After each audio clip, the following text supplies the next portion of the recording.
بسم الله الرحمن الرحيم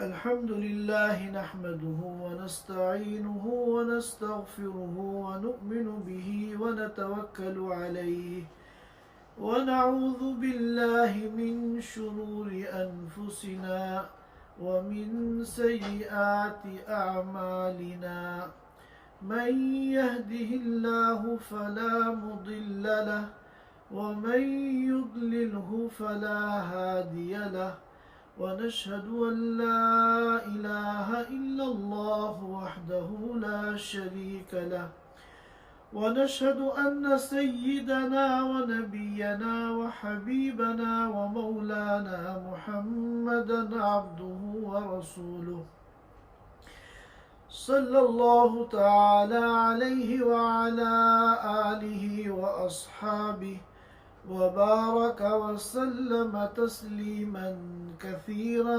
كثيرا أما بعد فأعوذ بالله من الشيطان الرجيم بسم الله الرحمن الرحيم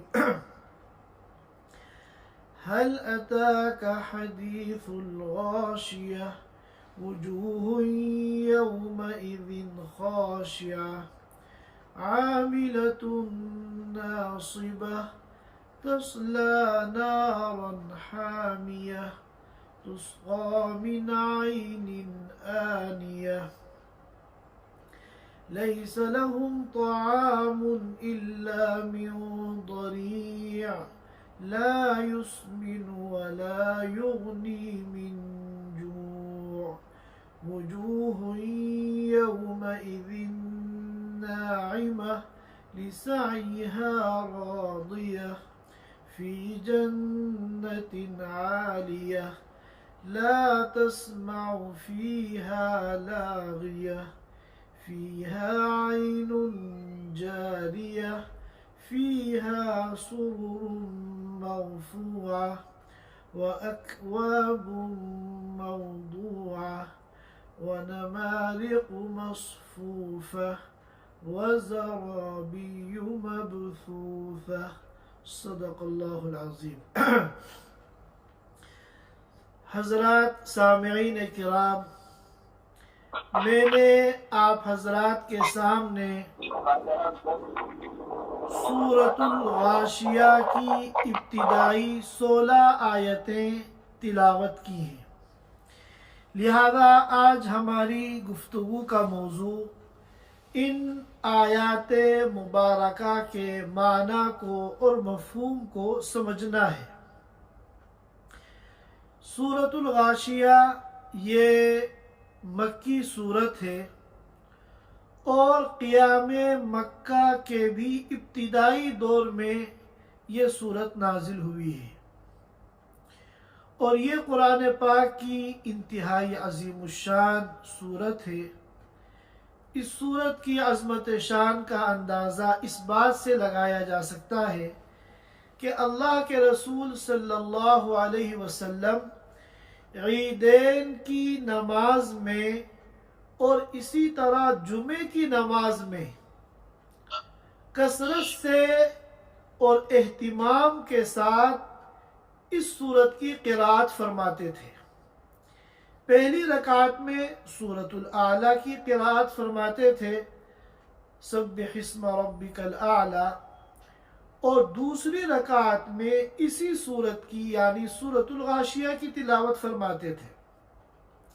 جیسا کہ صحیح مسلم میں حضرت نعمان بن بشیر رضی اللہ تعالی عنہ سے منقول ہے، بلکہ نعمان بن بشیر رضی اللہ تعالی عنہ نے یہاں تک فرمایا کہ اگر کسی دن عید اور جمعہ دونوں جمع ہو جاتے، کہ عید بھی ہے اور جمعے کا دن بھی ہے، تو آپ صلی اللہ علیہ وسلم عید کی نماز میں بھی اس سورت کی تلاوت کرتے، اور پھر چند گھنٹوں کے بعد جب جمعے کی نماز پڑھاتے تو اس میں بھی اس سورت کی دوسری رکعت میں تلاوت فرماتے. اس سے معلوم ہوتا ہے کہ یہ ایک انتہائی عظیم الشان صورت ہے کہ اللہ کے رسول صلی اللہ علیہ وسلم خاص موقعوں پر اس صورت کی تلاوت فرماتے تھے۔ ہم پہلے اس صورت کا ترجمہ سن لیتے ہیں۔ ابتدائی 16 آیتوں کی میں نے آج تلاوت کی ہے۔ ان 16 آیتوں کا ہم ترجمہ سن لیتے ہیں، سمجھ لیتے ہیں، اس کے بعد انشاءاللہ تفسیری مضامین کو ہم سمجھنے کی کوشش کریں گے۔ اللہ تعالیٰ فرماتے ہیں هل اتاک حدیث الغاشیہ، اے نبی کیا آپ کے پاس قیامت کی خبر آئی؟ غاشیہ جو ہے قیامت کو کہتے ہیں۔ آپ حضرات جانتے ہیں کہ مختلف ناموں سے اللہ رب العزت نے قرآن پاک کے اندر قیامت کو تعبیر کیا ہے۔ چنانچہ قیامت کے من جملہ ان ناموں میں سے ایک نام ہے الغاشیہ۔ قیامت کو غاشیہ کیوں کہتے ہیں اس کی وجہ ہم بعد میں بیان کریں گے۔ یہاں ہم فی الحال اس کا ترجمہ کر رہے ہیں۔ هل اتاک حدیث الغاشیہ، کیا آپ کے پاس قیامت کی خبریں آئیں؟ یعنی قیامت میں کیا حالات پیش آئیں گے، کیا صورتحال ہوگی، اس کی تفصیلات کیا آپ کے پاس آ گئیں؟ پھر اللہ تعالیٰ فرماتے ہیں وجوہ یومئذ خاشعہ۔ وجوہ جمع ہے وجہن کی، وجہن کے معنی فیس، چہرہ۔ کچھ چہرے اس دن جھکے ہوئے ہوں گے، یعنی ذلیل اور رسوا ہوں گے۔ عاملۃ ناصبہ، یہ محنت کا کام کرنے والے اور تھکن سے چور ہوں گے۔ عاملۃ، محنت کا کام کرنے والے، ناصبۃ، تھکن سے چور ہوں گے۔ تصلی نارا حامیہ، یہ ایسی آگ میں داخل ہوں گے، حامیہ، جو دہک رہی ہوگی۔ تسقی من عین آنیہ، ان کو پانی پلایا جائے گا ایسے چشمے سے، آنیہ، جو کھول رہا ہوگا، یعنی انتہائی گرم چشمے کا پانی ان کو پلایا جائے گا۔ لیس لہم طعام الا من ضریع، نہیں ہوگا ان کا کھانا مگر ضریع کا۔ کھانے میں جو ان کو پیش کیا جائے گا وہ ضریع پیش کیا جائے گا۔ ضریع کسے کہتے ہیں؟ مفسرین کرام نے فرمایا کہ یہ ایک کانٹے دار جھاڑ ہے جس میں کانٹے بھی ہوتے ہیں اور بدبو بھی ہوتی ہے، اس کے اندر اسمیل آتی ہے اور اسی طرح زہریلی ہوتی ہے۔ اور یہ جھاڑ جو ہے کانٹے دار، یہ زمین میں پھیل جاتی ہے، اور جس جگہ یہ کانٹے دار جھاڑ ہوتی ہے تو اس کے کانٹوں کی وجہ سے، اس کی بدبو کی وجہ سے اور اس کے زہریلا ہونے کی وجہ سے جانور بھی اس طرف نہیں جاتے۔ تو یہ جہنمیوں کا کھانا ہے۔ لیس لہم طعام الا من ضریع، نہیں ہوگا ان کا کھانا مگر ضریع کا، یعنی اس کانٹے دار جھاڑ کا جو بدبودار بھی ہے اور زہریلی بھی ہے۔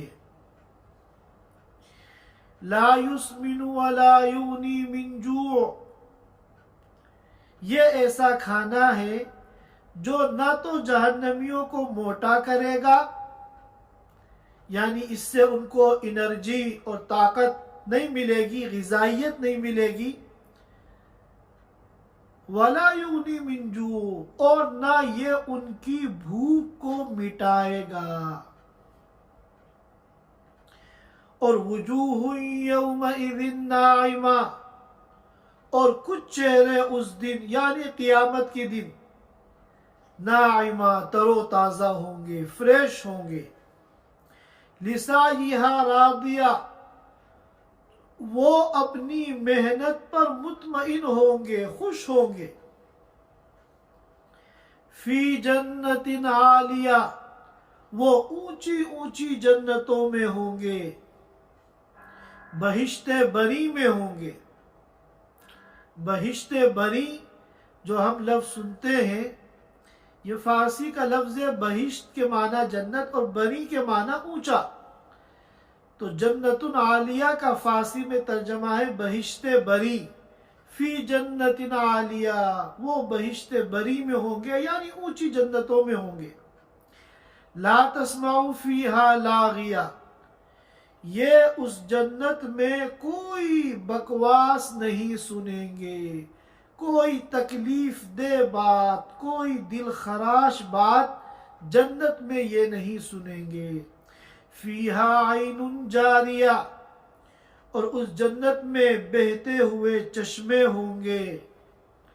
فیہا سرر مرفوعہ اور اس جنت میں اونچے اونچے تخت ہوں گے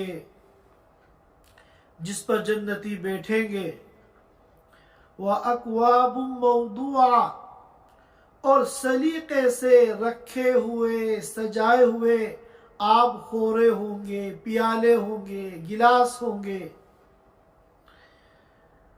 وَنَمَارِقُ مَصْفُوفَةٌ اور لائن سے لگے ہوئے گاؤ تکیے ہوں گے۔ ایک تکیہ تو وہ ہوتا ہے جو چھوٹا بھی ہوتا ہے، ہلکا بھی ہوتا ہے، جس پر سر رکھ کے ہم سوتے ہیں، اور ایک گاؤ تکیہ ہوتا ہے جس پہ مجلس میں ٹیک لگاتے ہیں۔ خاص طور پہ خلیج میں جو مجلسیں ہوتی ہیں، یہاں اس قسم کے گاؤ تکیے کا رواج بہت زیادہ ہے۔ وَنَمَارِقُ مَصْفُوفَةٌ صف مصفوفہ بنا ہے صف سے، یعنی وہ لائن سے گاؤ تکیے لگے ہوئے ہوں گے۔ وَزَرَابِيُّ مَبْثُوثَةٌ اور عمدہ قسم کے قالین بچھے ہوئے ہوں گے۔ یہ ان 16 آیات کا ترجمہ ہے۔ اگر اس صورت کے مضامین پہ غور کیا جائے تو بنیادی طور پر 2 قسم کے مضامین اس صورت میں ہیں۔ پہلے تو اللہ تعالیٰ نے قیامت کا تذکرہ کیا، پھر مصدقین قیامت جنہوں نے دنیا میں قیامت کی تصدیق کی، اور منکرین قیامت جنہوں نے دنیا میں قیامت کا انکار کیا، ان کے حالات کو بیان کیا کہ قیامت کے دن ان کے حالات کیا ہوں گے۔ ظاہر ہے کہ جنہوں نے دنیا میں قیامت کی تصدیق کی، مصدقین قیامت، وہ تو قیامت کے دن جنت میں جائیں گے، تو اللہ نے یہاں جنتیوں کے حالات بیان کیے۔ اور جو منکرین قیامت ہیں، جنہوں نے دنیا میں قیامت کا انکار کیا، جب بھی عقیدہ قیامت، عقیدہ معاد ان کے سامنے پیش کیا گیا، انہوں نے ہوا میں اڑا دیا کہ ہم نہیں مانتے کہ ہم جب اس دنیا میں مر جائیں گے اور ہماری ہڈیاں بوسیدہ ہو جائیں گی اور ہمارے جسموں کو مٹی کھا لے گی، پھر دوبارہ ہم زندہ ہو سکتے ہیں، ہم اس امکان کو مسترد کرتے ہیں۔ تو یہ منکرین قیامت ہیں، تو یہ جہنم میں جائیں گے، لہذا جہنمیوں کے بھی حالات اللہ نے بیان کیے۔ اور بڑا خوبصورت انداز ہے، بڑا پیارا اسلوب ہے، چھوٹی چھوٹی آیتوں کے اندر مختصر الفاظ میں اللہ تعالیٰ نے سارا نقشہ سامنے رکھ دیا، جنتیوں کی خوشحالی اور جہنمیوں کی بدحالی کو کھول کر رکھ دیا اللہ تعالیٰ نے اس صورت مبارکہ کی ابتدائی ان آیتوں کے اندر۔ اور پھر اس کے بعد اللہ تعالیٰ نے اپنی قدرت کے بعض نمونے پیش کیے۔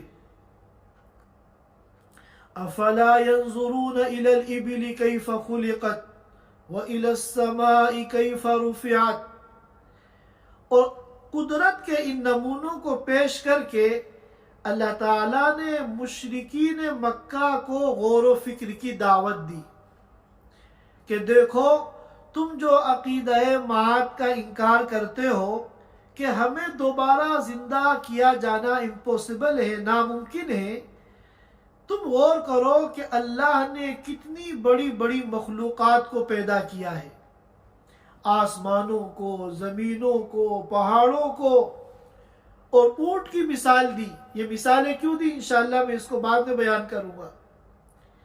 تو جو اللہ تعالیٰ ان عظیم اور عجیب مخلوقات کو پیدا کرنے پہ قادر ہے، کیا وہ دوبارہ زندہ کرنے پر قادر نہیں ہے؟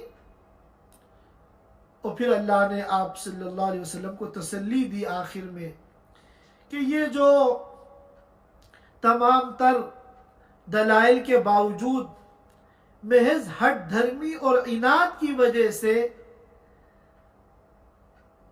آخرت کا انکار کرتے ہیں، ایمان لانے سے انکار کرتے ہیں، تو آپ جو ہے رنجیدہ نہ ہو، آپ غمزدہ نہ ہو، آپ پریشان نہ ہو، بلکہ آپ کا جو کام ہے دعوت دینا اور قوم کو سمجھانا، آپ بس اس کام کو کرتے رہیے۔ لست علیہم بمسیطر، آپ کوئی داروغہ نہیں ہے کہ زبردستی ان کے دلوں میں اسلام کو آپ داخل کر دیں گے، یہ آپ کا کام نہیں ہے۔ تو یہ دو قسم کے مضامین ہیں جو اس صورت مبارکہ میں اللہ رب العزت نے بیان فرمائے ہیں۔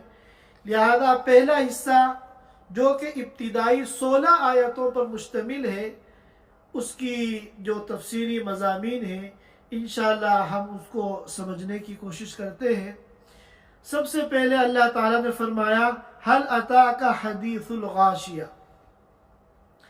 کیا آپ کے پاس قیامت کی خبریں آئیں؟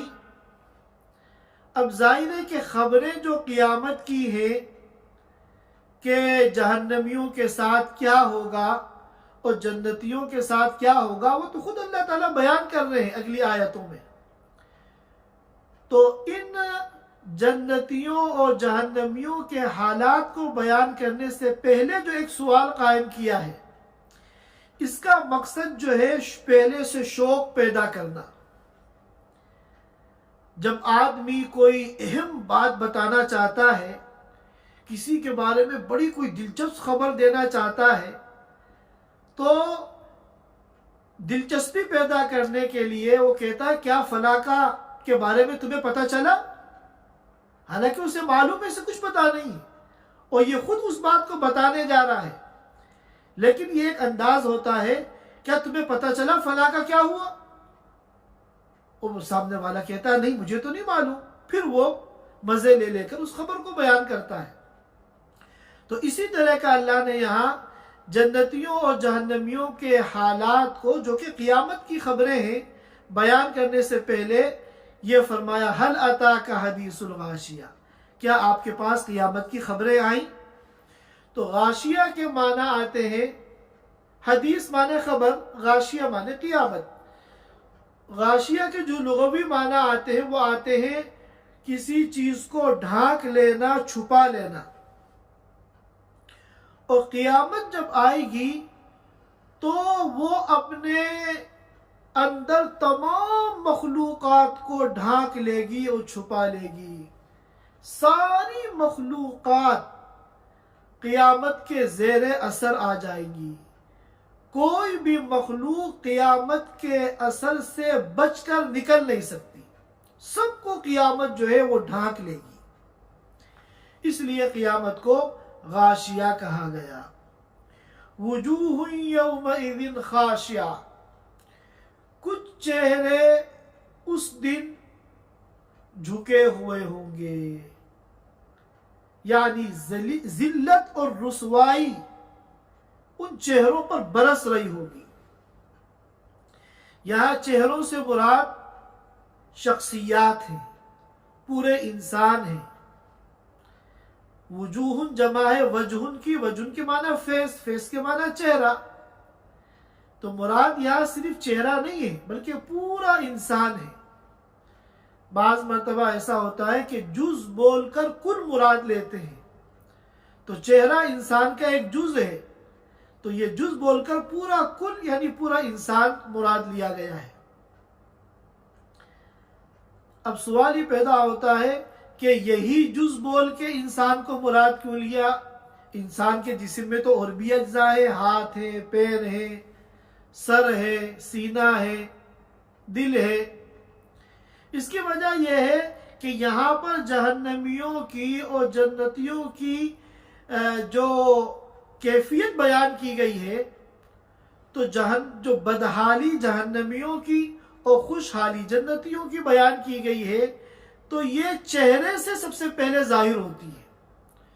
کوئی اگر کھاتا پیتا ہو، خوشحال ہو، تو سب سے پہلے اس کی خوشحالی اس کے چہرے سے ظاہر ہوتی ہے، اور کوئی پریشان ہو، تنگ دست ہو، کھانے کو نہ ملتا ہو، تو بدحالی جو اس کی پوری شخصیت کی ہے سب سے زیادہ اس کے چہرے سے نظر آتی ہے۔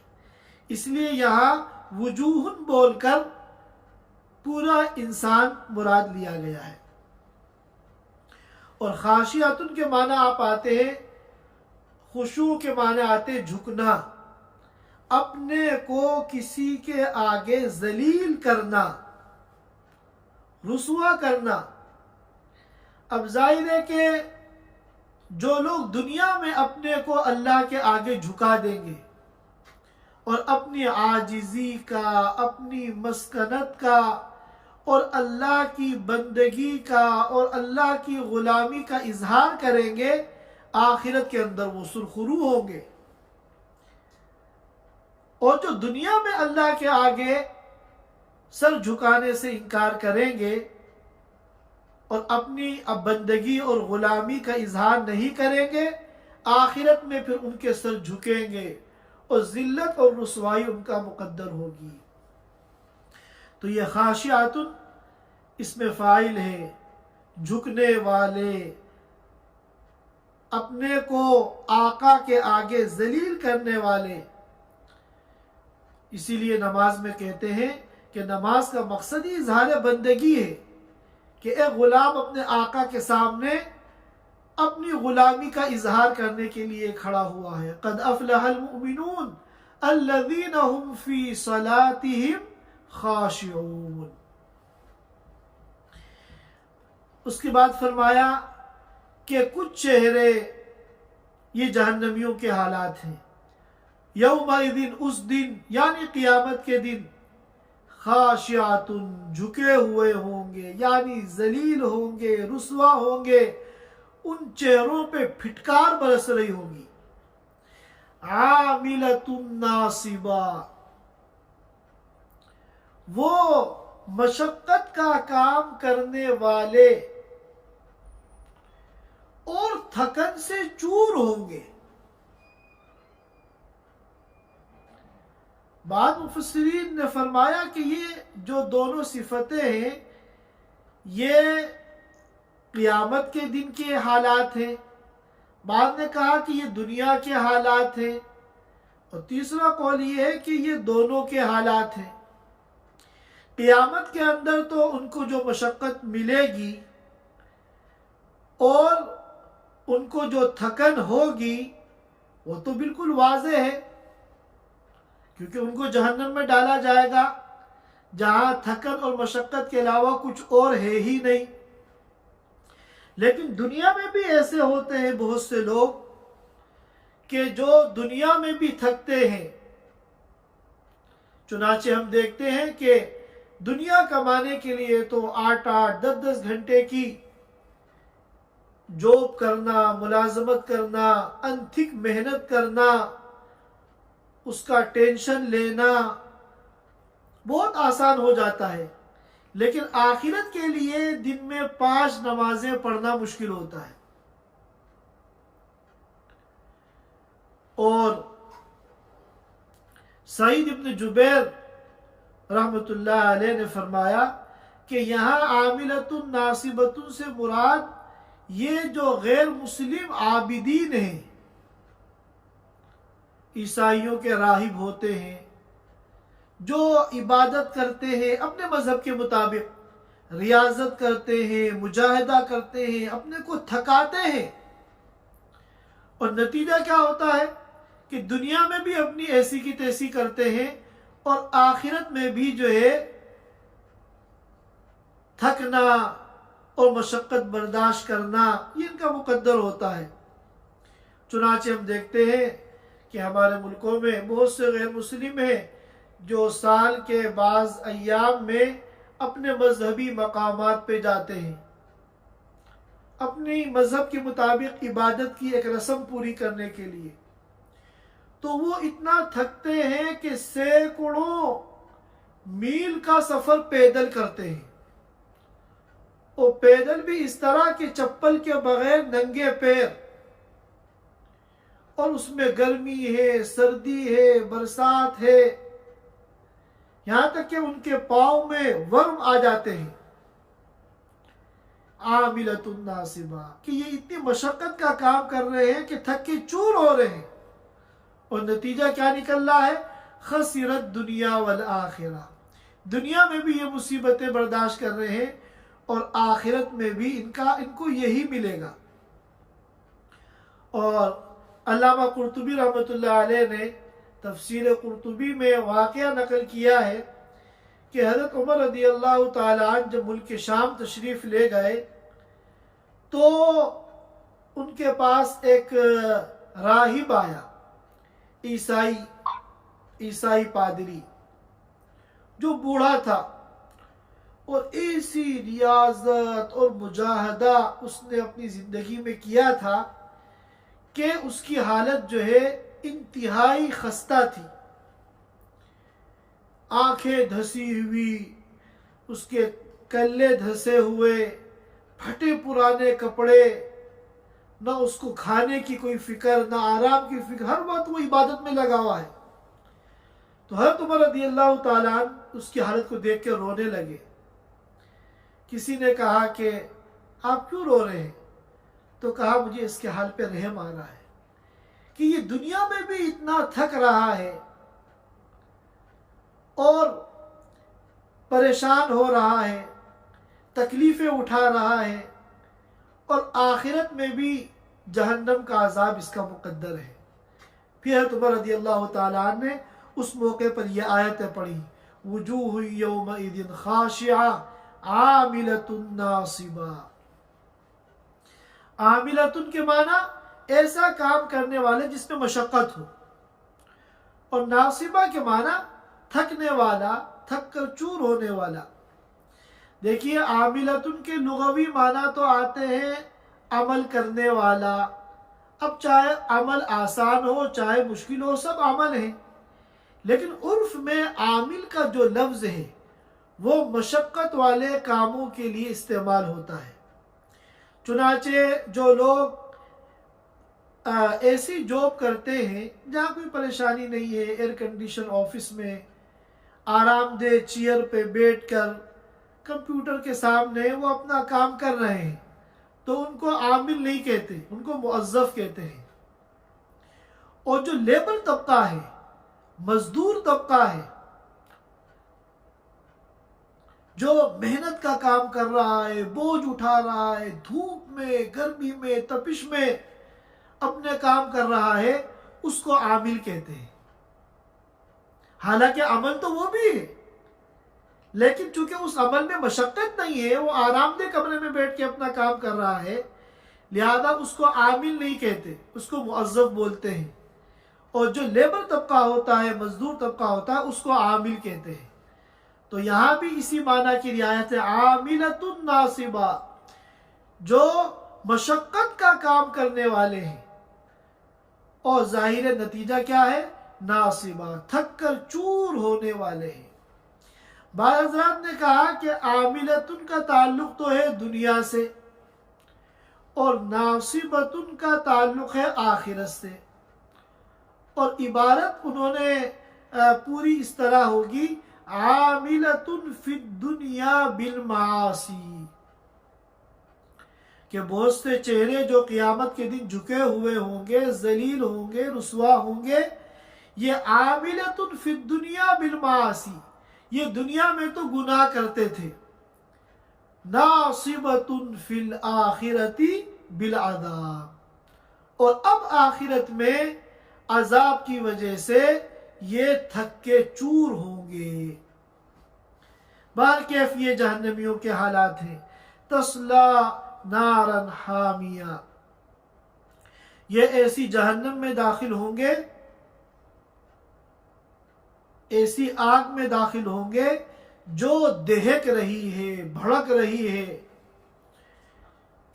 اور مسلم شریف کی روایت میں اس کی تفصیل بتائی گئی ہے کہ وہ جہنم کی جو آگ ہے دنیا کی آگ کے مقابلے میں 70 گنا زیادہ اس کے اندر حرارت اور تپش ہے۔ تسقا من عین آنیہ، جب جہنمیوں کو پیاس لگے گی اور وہ پانی مانگیں گے تو کیا ہوگا؟ تسقا من عین آنیہ، ان کو پانی پلایا جائے گا ایسے چشمے کا جو کھولتا ہوا ہے، ایسے چشمے کا جو کھولتا ہوا ہے۔ ایک دوسرے موقع پہ قرآن نے کہا تھا وَسُقُوا مَاءً حَمِيمًا فَقَطَّعَ أَمْعَاءَهُمْ، کہ ان کو ایسا گرم پانی پلایا جائے گا فَقَطَّعَ أَمْعَاءَهُمْ، جو ان کی آنتوں کے ٹکڑے ٹکڑے کر دے گا۔ اور ایک موقع پہ قرآن نے کہا وَإِن يَسْتَغِيثُوا يُغَاثُوا بِمَاءٍ كَالْمُهْلِ يَشْوِي الْوُجُوهَ بِئْسَ الشَّرَابُ وَسَاءَتْ مُرْتَفَقًا۔ وَإِن يَسْتَغِيثُوا، اگر وہ پانی مانگیں گے، یغاثوا بِمَاءٍ، تو ان کو ایسا پانی پلایا جائے گا کہ کالمہلی، جو تل چھٹ کی طرح ہوگا۔ جس طرح آپ کڑھائی میں تیل ڈال کے پکوڑیاں تلتے ہیں تو آخر میں جو تیل بچ جاتا ہے تل چھٹ جسے کہتے ہیں، اور وہ اتنا گرم ہوگا یشوی الوجوہ، کہ وہ چہروں کو جلا دے گا، چہروں کو جلا کر بھسم کر دے گا۔ شوا یشوی کے معنی آتے ہیں جلانا، بھوننا۔ چنانچہ باربیکیو جس میں گوشت کو بھونا جاتا ہے اس کو عربی میں کیا کہتے ہیں؟ مشویات۔ شوا یشوی کا اس میں مفعول ہے مشوی، جس کو بھونا گیا، آگ پہ جس کو جلایا گیا، اور مشویات یہ اسی کی جمع ہے جو باربیکیو کے لیے استعمال ہوتا ہے۔ تو یشوی الوجوہ، وہ چہروں کو جلا کر بھون دے گا۔ وساءت بئس الشراب، کتنا برا مشروب ہے، وساءت مرتفقا۔ اس کے بعد فرمایا لیس لہم طعام الا من ضریع، یہ تو ان کا پینا ہے کہ جب پانی مانگیں گے تو ان کو یہ ملے گا، اور کھانے میں کیا ملے گا؟ لیس لہم طعام الا من ضریع، ان کا کھانا صرف ضریع ہوگا۔ مختلف قسم کے کھانے جہنمیوں کے قرآن میں بیان کیے گئے ہیں۔ کہیں زقوم کا لفظ استعمال ہوا ہے، کہیں غسلین کا لفظ استعمال ہوا ہے، اور یہاں دریع کا لفظ۔ دریع کا کیا مفہوم ہے وہ میں نے آپ کو بیان کر دیا۔ یہ ایک ایسی جھاڑ ہے یا گھاس آپ کہہ سکتے ہیں جو کانٹے دار بھی ہے، بدبودار بھی ہے، اور زہر آلود بھی ہے۔ لا یسمن ولا یغنی من جوع، جب بندہ دنیا میں کوئی کھانا کھتا ہے تو دو مقصد ہوتے ہیں۔ ایک تو یہ ہے کہ اس کھانے سے اس کے جسم کو غذائیت ملے، انرجی ملے، اس کا وزن بڑھے، اور دوسرا مقصد ہوتا ہے کہ بھوک جو پریشان کر رہی ہے کھانا کھانے سے وہ بھوک مٹ جائے۔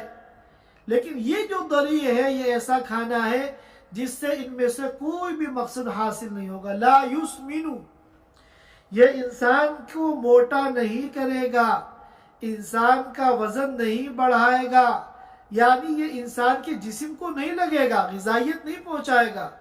ولا یغنی من جوع، اور یہ بھوک بھی نہیں مٹائے گا۔ یہ تو جہنمیوں کا حال ہے۔ پھر اللہ تعالیٰ جنتیوں کا تذکرہ فرما رہے ہیں، وجوہ یومئذ ناعمہ۔ قرآن پاک میں اللہ تعالیٰ عام طور پر اگر جنتیوں کا تذکرہ کرتے ہیں تو پھر جہنمیوں کا بھی کرتے ہیں، جہنمیوں کا کرتے ہیں تو جنتیوں کا بھی کرتے ہیں۔ اسی لیے ایک تفسیر کے مطابق اس کو جو ہے مثانی کہا گیا ہے۔ تو جہنم کا جو تذکرہ ہوتا ہے وہ خوف پیدا کرنے کے لیے کہ انسان اللہ کے عذاب سے ڈرے، اور جنت کا جو تذکرہ ہوتا ہے وہ شوق اور امید پیدا کرنے کے لیے، اور انسان کو انہی دونوں چیزوں کے ساتھ زندگی گزارنی ہے۔ ہمیں جنت کا اور اللہ کے دیدار کا شوق بھی ہونا چاہیے، اللہ تعالیٰ سے ہمیں جنت کی امید بھی رکھنی چاہیے، اور ساتھ ساتھ ہمیں اللہ کے عذاب سے اور جہنم سے ڈرنا بھی چاہیے۔ اب سوال پیدا یہ ہوتا ہے، یہ ایک سوال ہے کہ خوف زیادہ ہونا چاہیے یا امید زیادہ ہونی چاہیے؟ تو بعض حضرات نے کہا کہ دونوں برابر ہونے چاہیے، دونوں کا لیول ایک ہو، بیک وقت جس لیول کا شوق ہے، امید ہے، اور اسی لیول کا خوف ہو اور ڈر ہو۔ اور بعض حضرات نے کہا کہ جب صحت کے ایام ہوں، خوشحالی کے ایام ہوں، مزے کی زندگی گزر رہی ہو، تو اس وقت خوف زیادہ ہونا چاہیے۔ اور جب انسان آخری عمر کو پہنچ گیا، صاحب فراش ہو گیا، اب اس دنیا سے جانے کا وقت قریب آ گیا، تو اب امید زیادہ ہونی چاہیے۔ بہرکیف یہ بھی ایک بات ہے کہ عام طور پہ اللہ تعالیٰ جہنم کا تذکرہ، جہنمیوں کا تذکرہ پہلے کرتے ہیں، اور جنت کا تذکرہ جنتیوں کا بعد میں کرتے ہیں، کیونکہ انسان کی فطرت ایسی ہے کہ وہ جلب منفعت کی طرف زیادہ مائل ہوتا ہے۔ جہاں فائدہ ہو، خوشحالی ہو، مزے ہو، اس کی طرف رغبت زیادہ ہوتی ہے، اور جو نقصان دہ چیز ہے، تکلیف دہ چیز ہے، اس سے بچنے کی جتنی فکر کرنی چاہیے عام طور پہ وہ اتنی نہیں کرتا، جسے دفع مضرت کہتے ہیں، نقصان سے اپنے کو بچانا۔ تو اس کی اہمیت کی وجہ سے پہلے دفع مضرت یعنی جہنم کا تذکرہ کیا جاتا ہے، اور بعد میں جلب منفعت یعنی جنت کا تذکرہ کیا جاتا ہے۔ اب یہاں جنتیوں کے حالات ہیں، وجوہ یومئذ ناعمہ، کچھ چہرے یعنی کچھ لوگ، کچھ انسان، چہرہ تو ایک جز ہے، جز بول کر پورا کل مراد لیا گیا ہے، پورا انسان مراد لیا گیا ہے۔ کچھ چہرے اس دن تر و تازہ ہوں گے، فریش ہوں گے، خوش و خرم نظر آئیں گے، لسعیہا راضیہ، انہوں نے دنیا میں جو محنت کی ہے، دنیا میں جو کوشش کی ہے، اور دنیا میں جو انہوں نے اعمال کیے ہیں۔ سعیون میں کیا ترجمہ؟ یہ ساری چیزیں ہیں، محنت، کوشش، اعمال۔ جیسا کہ سورۃ اللیل میں ہم نے کہا تھا، ان سعیکم لشتی، تمہاری محنتیں مختلف ہیں، تمہاری کوششیں مختلف ہیں، تمہارے اعمال مختلف ہیں، ان سعیکم لشتی۔ تو وہی سعی کا لفظ یہاں آیا ہے، لسعیہا راضیہ، کہ وہ اپنی محنت پر راضی ہوں گے، مطمئن ہوں گے، پرسکون ہوں گے۔ فی جنت عالیہ، اور وہ قیامت کے دن بہشت بری میں ہوں گے، اونچی جنتوں میں ہوں گے۔ اچھا، جنتیں جو اللہ نے بنائی ہیں وہ اونچی اونچی بنائی ہیں، اور جہنم جو بنائی ہے وہ گہرائی میں بنائی ہے۔ چنانچہ جہنم کا ایک نام ہی رکھا گیا ہے حاویہ، وما ادراک ما ہی نار حامیہ۔ حاویہ کے معنی آتے ہیں گڑھا، اور کتنا گہرا گڑھا ہے جہنم کا۔ یہ ایک روایت میں آتا، ایک روایت ہمارے سامنے آئی تھی کہ ایک پتھر، بڑا بھاری پتھر، ایک اونٹنی کے وزن کے برابر پتھر اگر اوپر سے جہنم کے منہ میں ڈالا جائے تو تہ تک پہنچتے پہنچتے 70 سال اس کو لگ جائیں، اتنا گہرا، اتنی گہرائی میں جہنم ہے۔ اور جنت جو ہے وہ اونچائی میں ہے، فی جنت عالیہ، اونچی اونچی جنتوں میں، لا تسمع فیہا لاغیہ، اس میں کوئی وہ بکواس نہیں سنیں گے، یعنی جنت میں کوئی جسمانی تکلیف تو ہوگی نہیں، کوئی ایسی زبانی تکلیف بھی نہیں ہوگی، جیسا کہ دنیا میں لوگ غیبتیں کرتے ہیں، بہتان لگاتے ہیں، الزام تراشیاں کرتے ہیں، گالیاں دیتے ہیں، طنز کرتے ہیں، اور اس سے تکلیف ہوتی ہے، بلکہ زبان سے جو تکلیف ہوتی ہے یہ زیادہ گہری ہوتی ہے۔ اسی لیے ایک عربی شاعر نے کہا، جراحات السنان لها التیام ولا یلتام ما جرح اللسان، کہ چاقو اور چھری کے جو زخم ہوتے ہیں وہ تو صحیح ہو جاتے ہیں، لیکن زبان سے جو زخم دل پہ لگتا ہے یہ ہمیشہ ہرا رہتا ہے۔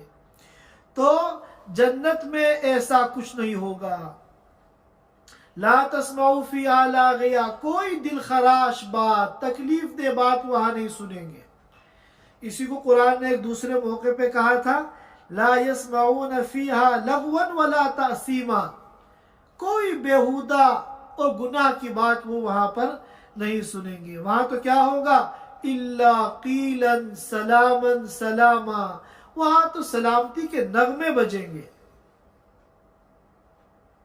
فیہا عین جاریہ، اور جنت میں یا عین، مفسرین نے کہا کہ اس میں جنس ہے، جو قلیل اور کثیر سب کے لیے بولا جاتا ہے، لہذا ایک چشمہ مراد نہیں ہے بلکہ بہت سارے چشمے، کتنے چشمے ہوں گے صحیح تعداد اللہ ہی جانتے ہیں۔ فیہا عین جاریہ، جنت میں بہتے ہوئے چشمے ہوں گے۔ فیہا سرر مرفوعہ، اور جنت میں اونچے اونچے تخت ہوں گے جنتیوں کے بیٹھنے کے لیے۔ ظاہر ہے کہ جتنی اونچی نشست ہوتی ہے اتنا ہی زیادہ اعزاز ہوتا ہے، تکریم ہوتی ہے، چنانچہ بادشاہ کے دربار میں ساری نشستیں نیچی ہوتی ہیں، بادشاہ کا جو تخت ہوتا ہے وہ سب سے اونچا ہوتا ہے، بادشاہ کے تخت سے اونچا کسی اور کا تخت یا اس کی نشست نہیں ہوتی۔ تو یہ اس میں جنتیوں کی تعظیم ہے، تکریم ہے۔ وَأَكْوَابٌ مَوْضُوعَةٌ، اور سلیقے سے اپنی جگہ پر رکھے ہوئے پیالے ہوں گے۔ ایسا نہیں ہے کہ جنتیوں کو اگر پانی پینا چاہیں اور جہاں پانی کا انتظام ہے وہاں پانی پینے کے لیے جائیں تو پتہ چلا پیالہ نہیں ہے، گلاس نہیں ہے۔ اکواب جمع ہے کوب، ان کی کوب مانے پیالہ، گلاس جس میں پانی پیتے ہیں۔ دنیا میں کتنی مرتبہ ایسا ہوتا ہے کہ ہم جب پانی پینے جاتے ہیں تو گلاس کی جگہ پہ گلاس نہیں ملتا، تو تکلیف ہوتی ہے۔ کسی نے پانی پیا، جس جگہ بیٹھ کے پیا وہیں اس کو چھوڑ دیا۔ تو یہ جو بد نظمی ہے جو دنیا میں ہوتی ہے چیزوں کے جگہ پر نہ رکھنے کی وجہ سے، ایسا جنت میں نہیں ہوگا۔ وَأَكْوَابٌ مَوْضُوعَةٌ، کہ پیالے جو ہیں وہ اپنی جگہ پر سلیقے سے رکھے ہوئے ہوں گے۔ وَنَمَارِقُ مَصْفُوفَةٌ، نمارق کہتے ہیں ان گاؤں تکیے کو جو جس پہ ٹیک لگا کے بیٹھتے ہیں، اور مصفوفہ یعنی صف در صف، اس لیے ہم نے ترجمہ کیا کہ جنت میں لائن سے گاؤں تکیے لگے ہوئے ہوں گے۔ وَزَرَابِيُّ مَبْسُوسَةٌ، اور عمدہ قسم کے قالین بچھے ہوئے ہوں گے۔ یہ اللہ تعالیٰ نے کچھ جھلکیاں اور کچھ منظر کشی کی ہے جنتیوں کی اور جہنمیوں کی، اور چھوٹی چھوٹی آیتوں میں مختصر الفاظ میں پورا نقشہ گویا کہ جہنمیوں کی بدحالی کا اور جنتیوں کی خوشحالی کا کھینچ دیا۔ اللہ تعالی ہم سب کو جنت الفردوس کا مستحق بنائے، اور جہنم کی آگ سے ہم سب کی حفاظت فرمائے. وآخر دعوانا ان الحمدللہ رب العالمین. Thanks for watching. Don't forget to like, comment, share and subscribe to Al Wahid channel.